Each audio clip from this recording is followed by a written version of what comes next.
September 27th, and we have oil prices on Brent this morning trading a little bit up on the morning trade, trading now 84.88, just below $85 on Brent, with WTI a few dollars less.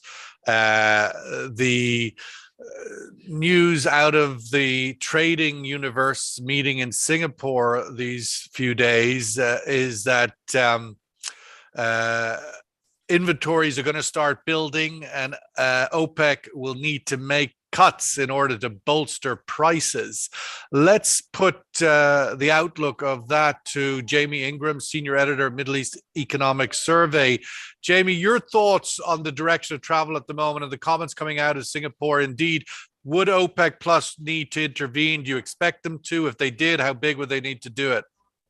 Morning, Sean. Great to be here again.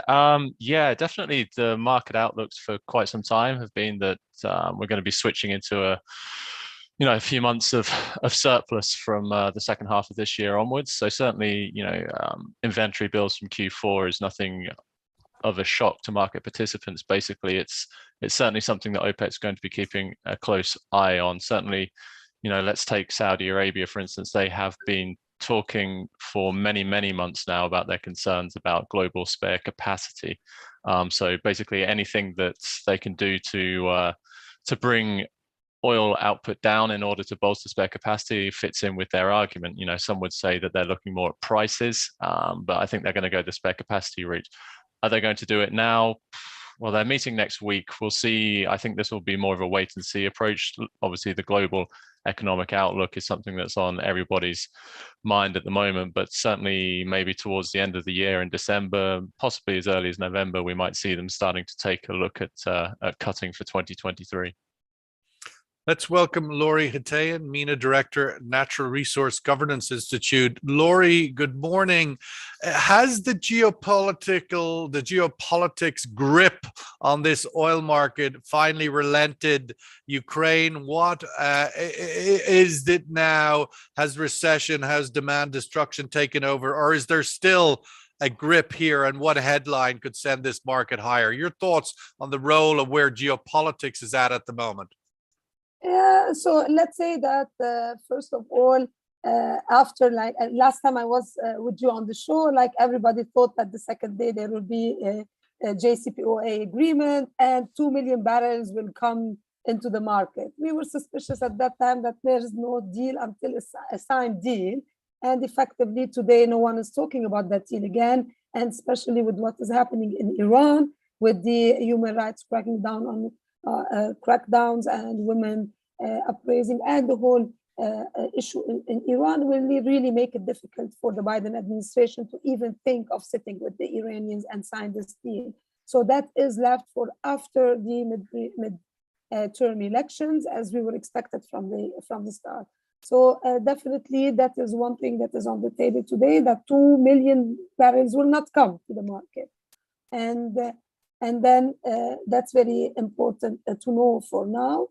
And then the other is at the end of the day, still OPEC Plus is important. And these are the signals that we are getting that OPEC will not, even if end of the agreement by end year, there is a sense that the OPEC countries, especially UAE and Saudi Arabia, will not let go of Russia.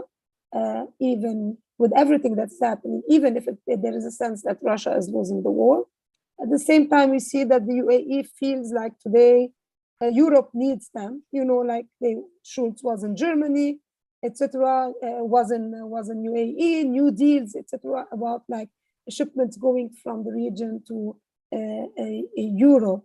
So all of that makes it that geopolitics is still important when it comes to prices.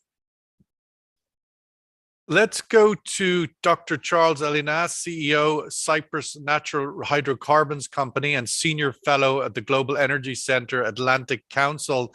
Welcome, Dr. Charles.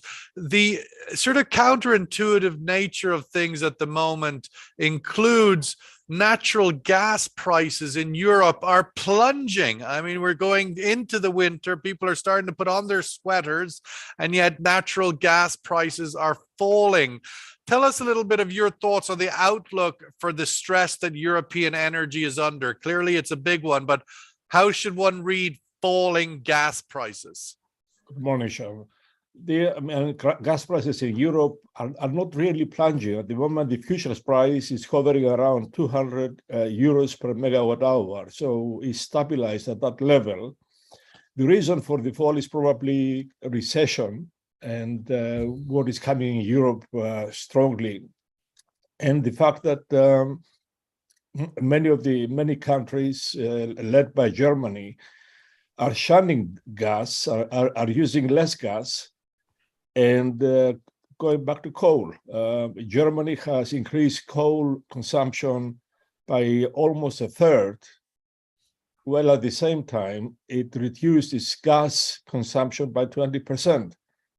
And all of this, for all of these reasons, and the fact that Russia is still maintaining flows through Ukraine and hasn't taken any additional measures, are keeping the gas price at that level, but it's not plunging. And with some forecasts expecting winter to become a little bit harsh, the risk is that we're going to go back up again. I don't believe prices will carry on going down. And this coming week, this week and probably next week in Europe is going to be, we're going to have a cold spell. And it remains to be seen how that impacts the use of gas and the gas price. Jamie, welcome your thoughts on that, and also in the context of the point that Dr. Charles references there, the switch over to coal, quite substantial in Germany. How much more switching over are we likely to see away from natural gas? And although Dr. Charles' point is well taken, gas prices are down 50%. Now they're down from like the top of Mount Everest to maybe, the base camp 3, but they're still a 50% lower and moving continuously in that direction. Your thoughts? Yeah. As Dr. Charles says, so much is contingent on the near-term weather outlook, effectively, for Europe. As Aramco CEO Amin Nasser said last week, it could be a hard, cold winter in Europe ahead. Certainly, a lot of focus on gas to coal switching. Gas to oil switching, of course, is something that's been highlighted as something that might support oil prices going ahead. I think the IEA was talking about 700,000 barrels a day, possibly, moving from gas to oil, which is interesting. We're clearly looking ahead now at the COP27 talks in Egypt. Those COP26 talks last year in the UK, clearly everybody was saying, look, the energy transition is absolutely paramount. We're going to be moving away from oil, from coal, even from gas. Renewables is where it's all at. Those pledges are lying in tatters now. It's all about just getting through the next few months, getting through this winter. Geopolitics is paramount. The question of geopolitics, Laurie, as always, creeping up here. Your thoughts on the outlook for where is Turkey in all of this?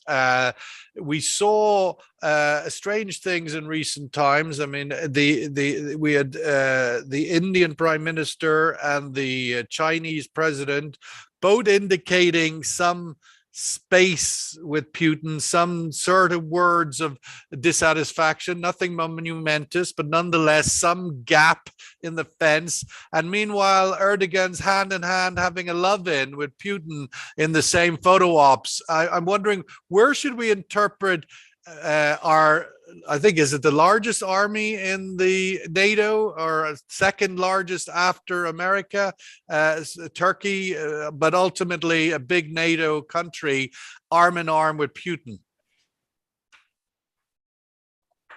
Well, Turkey is playing the role that it wants to play, like open to everyone and doing what is best for Turkey and using all the cards they have in their hands. To be that player, like when the NATO needs Turkey to open any kind of discussion with Russia. He is the guy. Turkey using now the support of Russia to score points in Syria. and definitely Turkey is a transport route for Azeri gas to Europe. So they're playing all the cards in their hands, and it feels like Erdogan is saying that I'm the winner out of this because I can talk to everyone and at the same time make the best of all my relations. And so locally portraying himself like that player that everybody wants in the region, and he can play a role in regional and in global affairs. So this is what he's gaining. At the same time, I just came back from Istanbul. It's like crazy how many people are in Istanbul. So that's good for his economy as well. All the foreign currency. Well, they have 85%, 80+% inflation. I might go there for breakfast tomorrow and come back. I mean, it's hardly a success story. Yes, but again, like perception, like it's like he works on perception, on narrative, etc. And he tries in different ways to make the economics happen and the foreign investment coming in to hold on to the economy. And like a couple of months ago, they were in a situation where, oh my God, we need like money to come from Saudi Arabia, from UAE, just to hold on. That's just put money in our banks to stabilize the economy. So well, Qatar did that, didn't they? Qatar deposited a few $1 billion there. So this is what they're trying to do. They're like playing all the cards, like so that they benefit from all the players in the region, and then playing that role, like reaching out to everyone. Jamie, looking at the recent trip of the German Chancellor to the Gulf, which obviously got a lot of headlines of new deals, and so forth, but ultimately very little was actually put in the pocket. I'm wondering, from your reading of the situation of this tour, is it positive from Germany's point of view? Where is the tangible wins there, or the opposite, perhaps? Yeah, well, I mean, let's go to the tangible wins. And they did get some commitments for LNG from ADNOC, so that's going to start first cargo by the end of this year, and then a few more in 2023. So that's the concrete wins, which is more than, let's say, Biden got out of the region when he went recently. But certainly the vast number, there has been a considerable number of European leaders in particular that have gone to the Gulf in recent months, and that's a sign of the times. Europe is really seeing the Gulf as a key source of energy security in the months to come. So yeah, he went to Qatar, he went to Saudi Arabia, he went to the UAE. He got LNG, also diesel supplies, and we're certainly seeing more oil flowing from the Gulf into Germany now as they're trying to bring themselves away from Russian dependency. Even Saudi Arabia, which is not a big supplier to Germany traditionally, their export revenues to Germany have increased considerably this year. So that's something that's interesting to look at. Germany, they have a few different routes in which they can bring oil in. It can either be direct, a lot of it potentially going in through Amsterdam as well. I think that's a route that, the ARA we want to be looking at. But and also in Qatar, of course, we saw Total and others. I mean, from the point of view of the longer time horizon, another significant volumes available coming out of Qatar.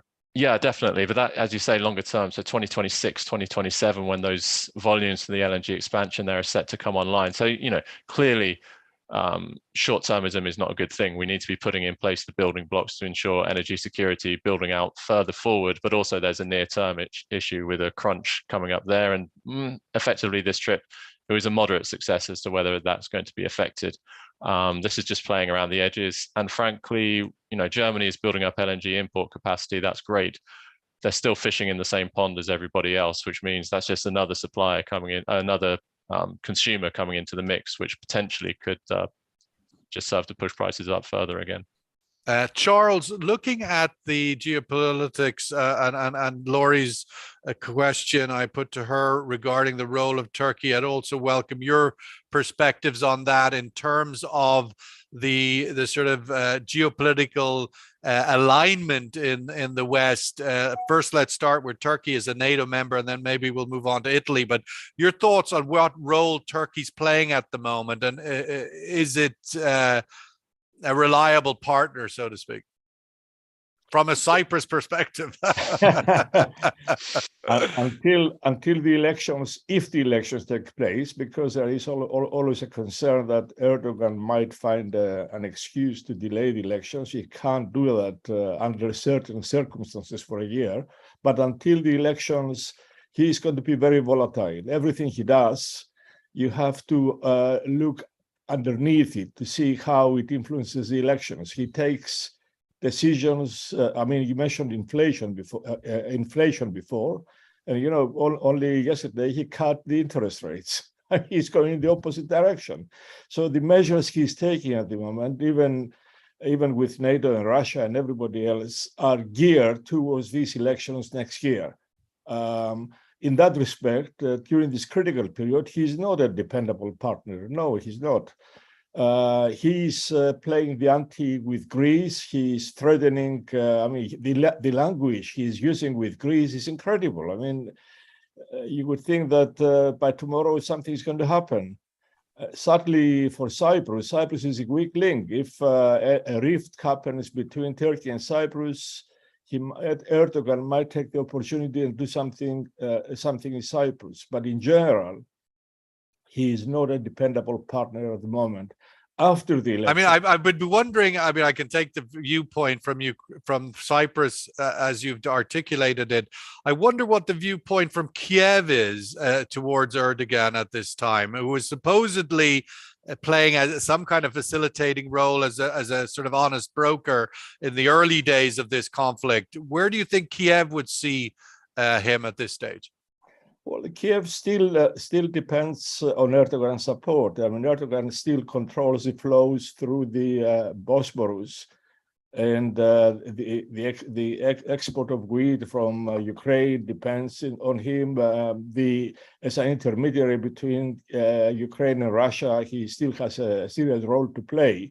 So I think Kiev will still be close to Erdogan, and he hasn't said or done anything to change the situation. So Kiev can rely on him being somewhere in between, but he will definitely not ditch Russia in a serious way to the benefit of Ukraine.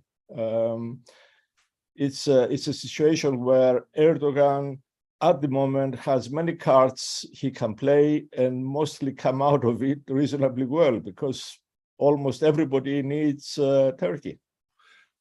Everybody needs turkey at Christmas. No, Jamie, the situation in Europe, as we've been very familiar with, an energy crisis, a conflict, but now trying to get a framework around, is there a financial crisis emerging, particularly with the epicenter being the UK, perhaps with the collapsing sterling?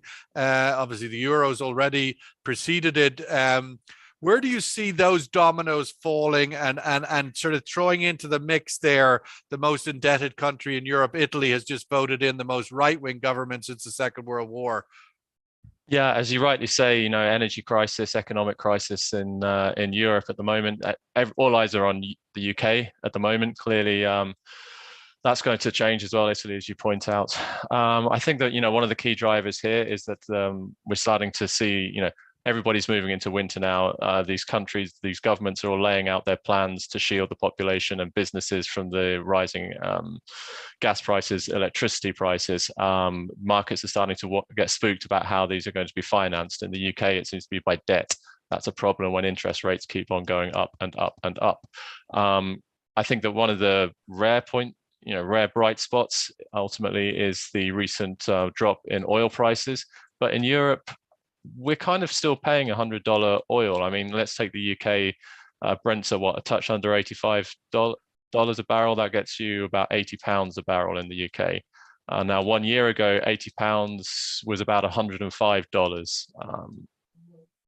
That's effectively, we're still in recent mindset, we're still paying $100 oil. It's the same in Europe, where the euro has dropped massively. It's the same in Japan. It's the same in China. Consumer countries aren't really getting the benefit from the recent drop in oil prices because of the strong appreciation of the dollar. And I think that is something that OPEC is going to have to look at as well. Effectively, they're now in this not a great situation whereby their revenues are being hit by the drop in oil prices in dollar terms, but their consumers are crying out from expensive dollar driving up their own prices. So nobody wins. Well, let's go to the survey question then and see, maybe taking the OPEC soundings of the last month, you would garner that they are willing to take action to defend an oil price, which seemed to be, when the comments were being made quite strongly, that $90 was some kind of a floor reference that they were looking at. So my question is, what scale of oil supply cut would OPEC Plus need to make at its next meeting, which is only a week or two, or not even a week, 10 days away, early October, to keep Brent above $90 through Q4? 500,000 barrels a day, 1 million barrels a day, 250 or 100? What scale of oil supply cut would OPEC Plus need to make at the next meeting to keep Brent above 90 through Q4? Welcome your thoughts on that. Tricky one to think a little bit through all the dots that one would need to connect there. Laurie, your thoughts on this? I mean, putting aside the Russian piece, which of course is full of its own quagmire, but if one takes Gulf OPEC, what sort of factors are they thinking about or need to think about right now as they contemplate? I mean, it's the Saudis who came out with that rather bullish statement some weeks ago to take such an action at this particular time.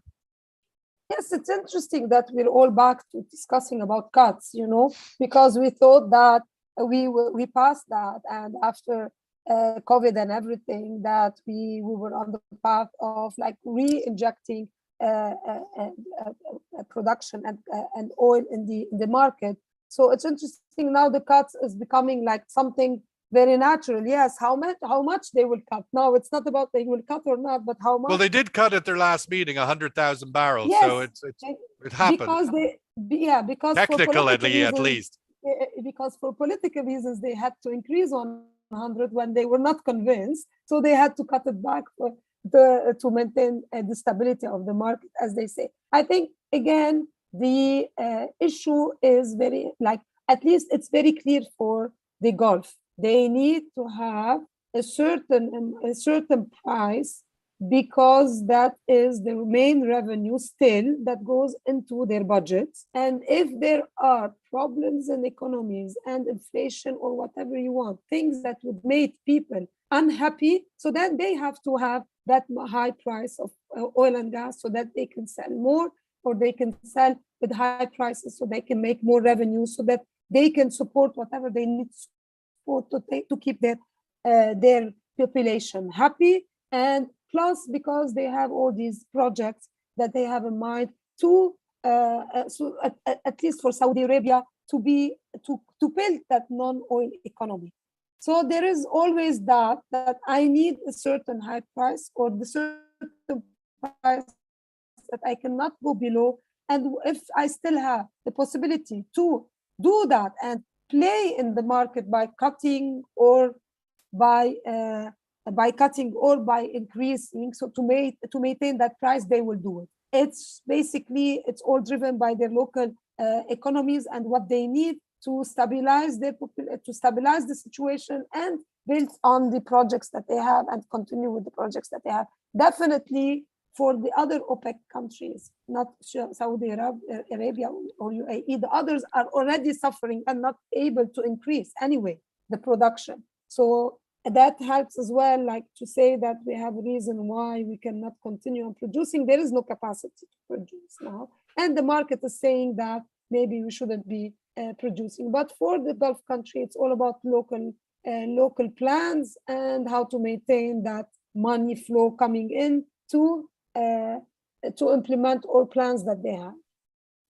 Charles, just thinking from the OPEC Plus perspective and the Middle East OPEC, here's a time in which there's a huge opportunity to open up new markets in Europe, right? We talked earlier about the fact that the Germans were here around, obviously for gas, but also products. And America, the US exporters are having a big opportunity in Europe right now.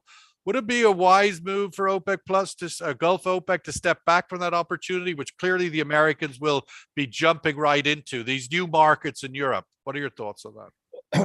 First of all, can the Americans jump in a big way? At the moment, in the United States, the producers are worried about oil and gas production. There are meeting problems, and the problem with the pipelines, Manchin's new bill may come in, may not come in. If it doesn't come in, the new pipelines to bring the oil and gas down to the coast for liquefaction and export are going to be challenged. So I'm not so sure how much the United States can go towards expanding its exports in a big way to respond to that situation.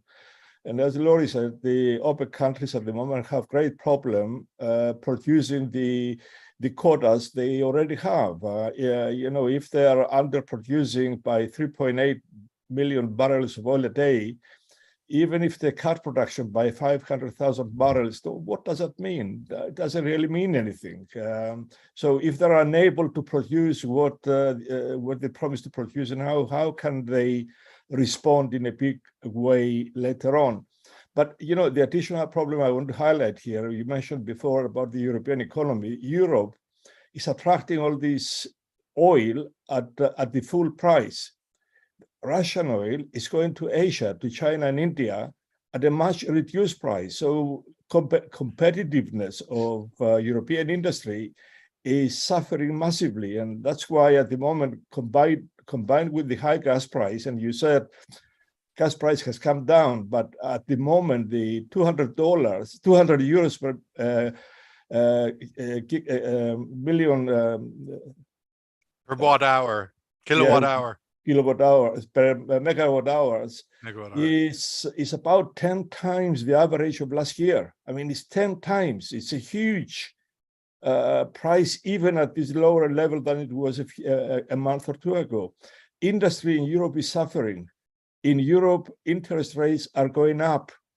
Recession is being driven even by increasing interest rates, let alone the cost of oil, the cost of gas, all of these things. Europe is going in the wrong direction at the moment. Whether it's able to keep importing these things or not, I'm not so sure. I think energy imports will drop as recession takes hold, especially as we go towards the end of the year.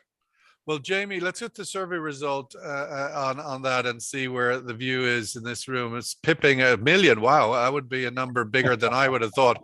I mean, in the assumption that if OPEC did indeed make a cut, Jamie, it would have to be tangible, not off some fictional quota. They'd have to actually articulate that actually Saudi's cutting or UAE's cutting or both of them or something tangible. Your thoughts on that question? And where's China in all this? We haven't mentioned it once in this half hour. Yeah, you're right. I mean, certainly just an overall base cut is not going to be acceptable. We're going to have to be counting barrels here, looking at what Saudi Arabia is promising, looking at what the UAE is promising, Kuwait and Iraq, basically. I think Saudi Arabia probably wants to drop down to around 10.5. That's probably their sweet spot. So you can talk about 500,000 barrels a day just from them, and then throw in a couple of 100,000 barrels a day from elsewhere. That gets you to 700 or so. I think that would be what the market would require in order to actually make a proper price move. China, everybody's looking at that. When on earth are they going to open up again?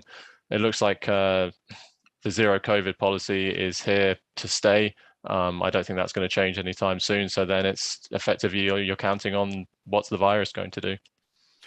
Lori, I wanted to give you the last word today because I wanted to hear an update from Lebanon. I mean, the obituary is already written and published, but the banks were shut this week due to, things getting a little bit out of hand. But just if you could give us an update from Lebanon and the state of play. Look, they had the IMF team in Beirut last week. And they did the tour around, and met with whomever they need to meet. And the press release came out saying that there were little progress made since 9 months ago, before the elections, when we signed the SLA with them. So since then, nothing has happened and little progress. So based on that, yesterday the parliament approved the budget for 2022. in 26 September 2022, the Lebanese parliament approved the 2022 budget, which everybody said was like useless budget, but this was something that they need to take as part of the prerequisites required by the IMF.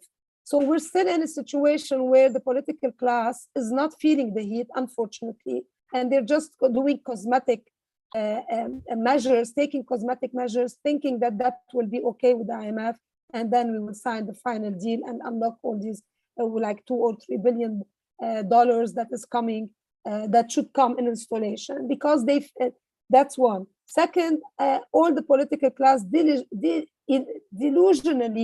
they are thinking that a maritime deal with Israel that will unlock potentials as well for oil and gas, and the day after we sign an agreement, we will become super rich and richer than even like thinking about IMF program or even wanting to sign an IMF program. So unfortunately, irresponsible actions taken by the political class, and unfortunately, it's the people that is suffering.